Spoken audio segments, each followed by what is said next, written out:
Tervetuloa tähän hyvin ainutlaatuiseen tilanteeseen juhannuskonferenssin päätöspäivänä. Me saamme olla lähettämässä liikenteeseen Suomen eri teille joukon moottoripyöräilijöitä, jotka kantavat upeata nimeä Gospel Riders. Evankeliumi ihan oikeasti on nyt liikkeellä tässä maassa. Meillä on erityinen ilo toivottaa tähän tilanteeseen myöskin tervetulleeksi Suomen valtion edustajana sisäministeri Päivi Räsänen. Tervetuloa. Päivi tulee käyttämään tässä puheenvuoron ja siunaamaan myöskin Gospel Ridersit sitten tuonne matkalle. Mutta sitä ennen pyydän tämän moottoripyöräajon koordinaattoria Reijo Ruotsalaista kertomaan jotakin tästä asiasta ja sen jälkeen sitten Päivin puheenvuoro. Ole hyvä, Reijo. Joo, kiitoksia teille kaikille ja tervetuloa tähän äänen kuuluville. Me ollaan erittäin kiitollisia Gospel Ridersina siitä, että ollaan saatu tulla tänne isoon kirjaan tämmöisellä joukolla ja ihan siunausten saattamana ja siunausten alle. Vai mitä mieltä ootte? Joo. Ja meillä on tosissaan mielenkiintoinen matka edessä. Me lähdetään kiertämään Suomea 100 paikkakunnalle 30 päivän aikana, ajetaan yhtä putkea ja viedään ilosanomaa selvästä reitistä niin taivaan kotiin kuin myös sitten siitä, että kännissä ei kannata ajella. Kun tuossa tämän päivän lehteä avaa ja lukee sieltä, niin kyllä monelle olisi se selvempi reitti ollut parempi. Moni on kuollut tänäkin juhannuksena liikenneonnettomuuksissa, jossa alkoholi on ollut näytellyt suurta osaa. Sen takia mä uskon, että me ollaan ihan oikeaan aikaan liikkeellä, ihan oikean asian kanssa liikkeellä ja ihan oikean porukan kanssa liikkeessä. Koska Gospel Ridersit on koko 31-vuotisen historia ajan ollut päihteetön kerho. Me emme harrasta alkoholijuomia ja olemme muutenkin fiksusti tuolla liikenteessä. No joskus tulee töpättyä, mutta se ei nyt ole niin vaarallista. Mutta kännissä ei me aja koskaan, eikö näin? Amen. Ja mä oon erittäin kiitollinen siitä, että valtiovalta on lähtenyt mukaan tällä lailla tukemaan tätä meidän toimintaa. Ensinnäkin Päivi Räsäselle haluan antaa oikein henkilökohtaisen kiitoksen siitä, että hän lupautui tämän tapahtuman suojelijaksi ja sitten vielä, että hän tässä loppuhetkissä haluaa siunata meidät tielle. Se, jos mikä, on kaikista tärkeintä, että me Gospel Ridersissa ajaa siunausten alla tässä maassa, vapaassa Suomen maassa. Ja sen takia me ei tehdä ollenkaan väärin, jos me muistetaan tämän maan päättäjiä aina niissä tilanteissa, missä me rukoukseen vaan laskeudutaan ja Herralle ylistystä tuomme, niin muistetaan tämän maan päättäjiä aina. Kiitos teille, kun tulitte tähän hetkeen ja mä annan tässä sitten tilaisuuden jäljessä näitä ohjeita, kuinka tästä lähdetään, mutta nyt tässä hetkessä niin haluaisin pyytää tähän sisäasiainministeri Päivi Räsästä paikalle vähän kertomaan omia ajatuksia. Tähän olen. No niin, hyvät moottoripyöräilijät, hyvät ystävät, kiitän lämpimästi tästä hienosta kutsusta tulla tähän tilaisuuteen ja myös tämän upean tapahtuman suojelijaksi. Ajattelen, että tämä teema, operaation teema, selvä reitti, on kyllä hyvin osuva. Se on myös hyvin monimerkityksinen. Ensinnäkin alkoholi ja ajaminen eivät todellakaan kuulu yhteen ja selvä reitti on tärkeä muistutus kaikille tien päällä liikkujille liikenneturvallisuudesta. Päihteettömyys liikenteessä on lähimmäisen rakkautta niitä kanssakulkijoita kohtaan ja se on ainutkertaisen ihmisarvon kunnioittamista. Ja toivon lämpimästi sitä, että saisitte tämän matkanne aikana nauttia turvallisista ajokilometreistä, sallitusta vauhdista ja sallitun vauhdin huumasta ja sitten näistä kauniista suomalaisista maisemista. Tieliikenneturvallisuus on viime vuosina parantunut, mikä on ilo uutinen meille, mutta edelleen vuosittain poliisin tietoon tulee noin 145 000 liikennerikosta, josta rattijuopumusten määrä on 19 000. Ja kyllä rattijuopumuksessa on kysymys aina hyvin vakavasta asiasta. Viimeisen 5 vuoden aikana meillä keskimäärin on kuollut joka vuosi 79 ihmistä ja loukkaantunut 900. Ja tiedämme sen, että moni lähimmäisemme kantaa ihan loppuelämänsä näitä rattijuopumuksen seurauksia kehossaan, esimerkiksi halvaannuttuaan pyörätuolipotilaaksi. Poliisin käyttämä työmäärä rattijuopumuksen valvontaan on viime vuosina lisääntynyt, ja ehkä tämä omalta osaltaan selittää sitä, että viime vuonna oli ilahduttava, ihan dramaattinen käännös tässä rattijuopumusten määrässä. 43 kuolonuhria, jotka kyllä kaikki nekin olivat liikaa.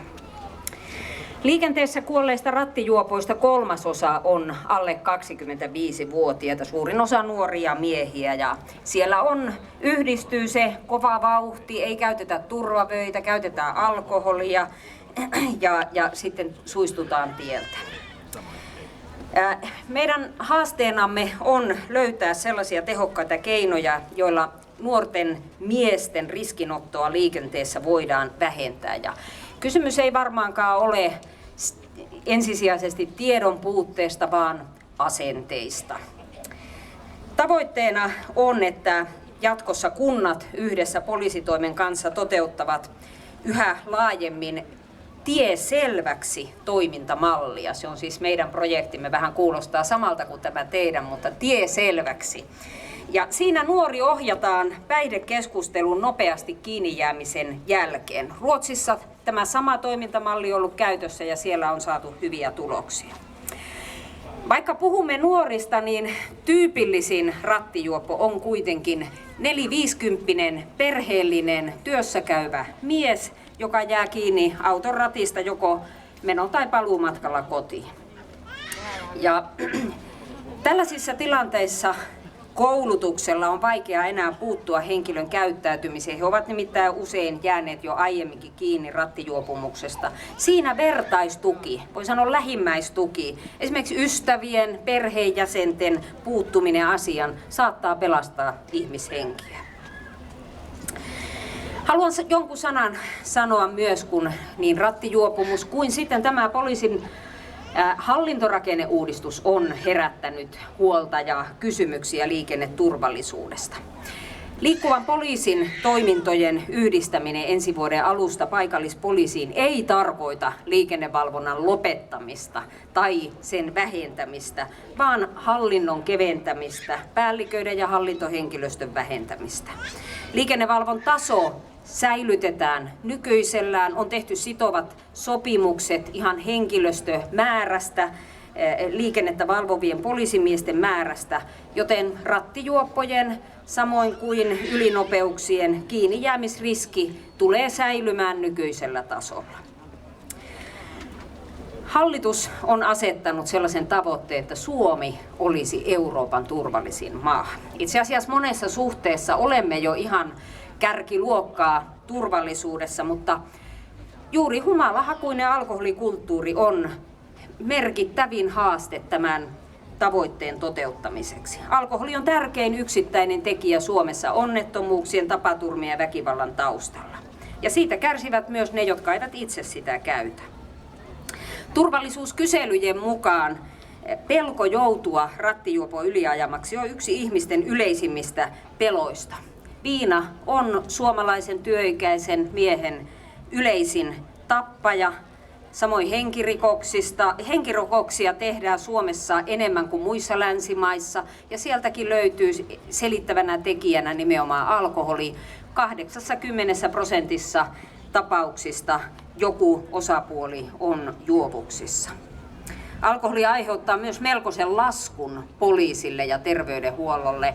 Esimerkiksi joka 4. tehohoidon paikka menee alkoholin aiheuttamille sairauksille. Viikonloppuisin tapaturmapoliklinikalla joka toinen tulee viinan vuoksi sinne hoidettavaksi. Selvä reitti viitoittaa tien turvallisempaan liikenteeseen, myös turvallisempaan yhteiskuntaan. Ja ajattelen, että juuri tällaisia tekoja, joita te nyt teette, hyviä esikuvia raittiiden, turvallisten ja vastuullisten elämänvalintojen puolesta tarvitaan, jotta pääsemme siihen tavoitteeseen, että Suomi on Euroopan turvallisin maa. Ja siksi kiitän teitä, että te, hyvät Gospel Ridersit, annatte hyvän esimerkin suomalaisille. Selvä reitti kertoo toisaalta myös omassa elämässään eksyneille ihmisille, että on olemassa tie sellaiseen elämään, johon jokainen ihminen on alun perin tarkoitettu. Ja ajattelen, että te hienolla tavalla tuolla tien päällä kulkiessanne ja noita liivejä päällänne kantaessanne, joissa on risti tuolla selkäpuolella, muistutatte meille kaikille elämäntiellä matkaajille, mikä on ainoa oikea reitti iankaikkiseen elämään. Kun ajattelin tätä tilannetta, niin mieleeni nousi se, kun apostolien teoissa kristittyjä useissa yhteyksissä nimitetään tiellä kulkijoiksi. Tätä sanaa muuten käytetään joissain vainotuissa maissa, joissa ei uskalleta käyttää sanaa kristitty, puhutaan henkilöistä, jotka kulkevat tiellä. Ja tässähän viitataan siihen, miten Jeesus itsensä määritteli: minä olen tie, totuus ja elämä. No, apostoli Paavalilla ei ollut samanlaista hienoa gospel-kerholiiviä kuin teillä, mutta hänkin hyvin avoimesti tunnustautui matkoillaan tämän tien kulkijaksi silloinkin, kun sanoma kohtasi vastustusta. Esimerkiksi kun hän oli siellä maaherran kuulusteluissa ja sanoi, että mutta sen minä sinulle tunnustan, että kuljen sitä tietä, jota he sanovat lahkoksi, ja näin palvelen isieni Jumalaa. Tämän konferenssin teema keskittyy taivaaseen. Sinne me emme pääse oman moraalimme varassa. Omaan oikea ja väärän tunnistamiskykyyn luottaminen on kuin matkustaisimme pelkän suuntavaiston varassa ilman karttaa, ilman tienviittoja, ilman navigaattoria. Suuntavaistohan on toisilla ihmisillä parempi, toisilla huonompi, kuten minulla. Silti nuorena menestyin kohtalaisen hyvin kilpasuunnistuksessa, koska osasin käyttää karttaa ja kompassia. Eli ilman suuntavaistoakin voi pärjätä. Pelkän suuntavaiston varassa seikkailu johtaa ennemmin tai myöhemmin eksymiseen, ja näin käy myös elämässä. Mutta meille eksyville ihmisille on annettu merkki, joka johtaa taivaaseen.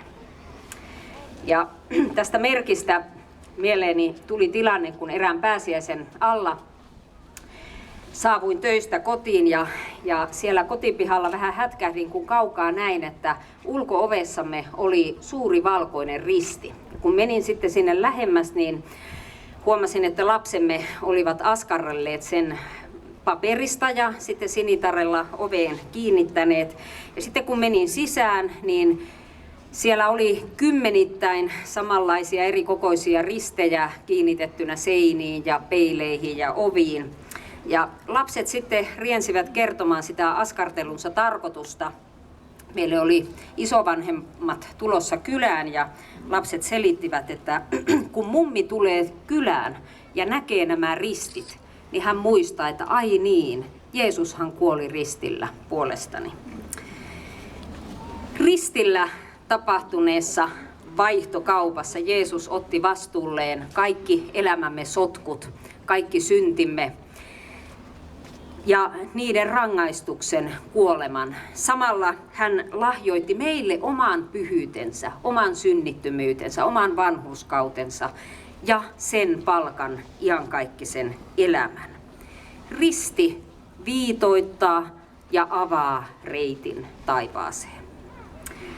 Apostoli Paavalin ja muiden tienkulkijoiden lähetysmatkat eivät aina olleet pelkkää myötätuulta ja päivänpaistetta, mutta kaikki ne vastoinkäymisineen, ne merkitsivät valtavaa hengellistä murrosta niille alueille, jonne he kulkivat. Evankeliumin sanoma kosketti sydämiä ja eteni ei niinkään näiden aikansa Gospel Ridersien ansiosta, vaan sen vuoksi, että heidän matkoillaan itse ristiinnaulittu ja ylösnoussut Herra Jeesus Kristus kulki heidän mukanaan ja vaikutti Pyhän Hengen kautta.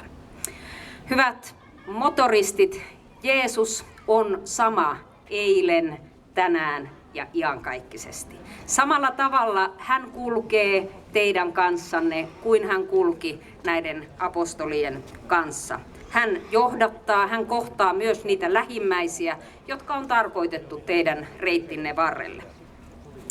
Jesajan sanoin, kuinka ihanat ovat vuorilla ilosanoman tuojan askeleet. Ajattelen, että sama koskee teitä, jotka pidätte ilosanomaa esillä pyörien päällä. Pysykää selvällä evankeliumin reitillä, kutsukaa tälle reitille myös muita mukaan. Jumalan palveluksessa on sellaiset lähettämissanat, joilla tahdon teidät saatella turvallisesti matkaan. Lähtekää rauhassa ja palvelkaa Herraa ja toisianne iloiten. Otetaanko tähän nyt se? No niin, sitten otetaan saman tien tämä. Eli rukoillaan sitten yhdessä. Rakas taivaallinen Isä, kiitämme sinua tästä hetkestä, jossa nyt olemme. Herra, kiitos kaikista näistä veljistä ja sisarista, jotka ovat saaneet kutsun lähteä tälle selvälle reitille ja saaneet kutsun lähteä myös kutsumaan mukaan lähimmäisiä selvälle reitille. Herra Jeesus, pyydän sitä, että siunaisit heidän matkansa, anna näiden ajokilometrien olla turvallisia, anna heidän nauttia ja iloita toisistaan ja tästä matkasta ja ennen kaikkea Jeesus sinun seurastasi, sinun läsnäolostasi ja läheisyydestäsi. Johdata heitä, ohjaa Herra heidän reitilleen ne lähimmäiset, jotka olet sinne tarkoittanut. Ole myös avaamassa evankeliumin sanomaa niille ihmisille, joita he kohtaavat. Ja pyydämme sitäkin, että sinä, Herra, tekisit tästä maasta turvallisen maan, myös sellaisen maan, jossa on turvallista liikkua tien päällä. Ja kiitos siitä, että lähetät nämä moottoripyöräilijät myös antamaan hyvää esimerkkiä tässä lähimmilleen. Herra Jeesus, kiitos siitä, että saamme heidät laskea ja jättää nyt sinun turvalliseen johdatukseesi ja huolenpitoosi. Ja pyydämme, Herra, sinun siunaustasi heille niillä sanoilla, joilla niin monesti matkaan lähtijät siunataan. Herra, siunatkoon sinua ja varjelkoon sinua.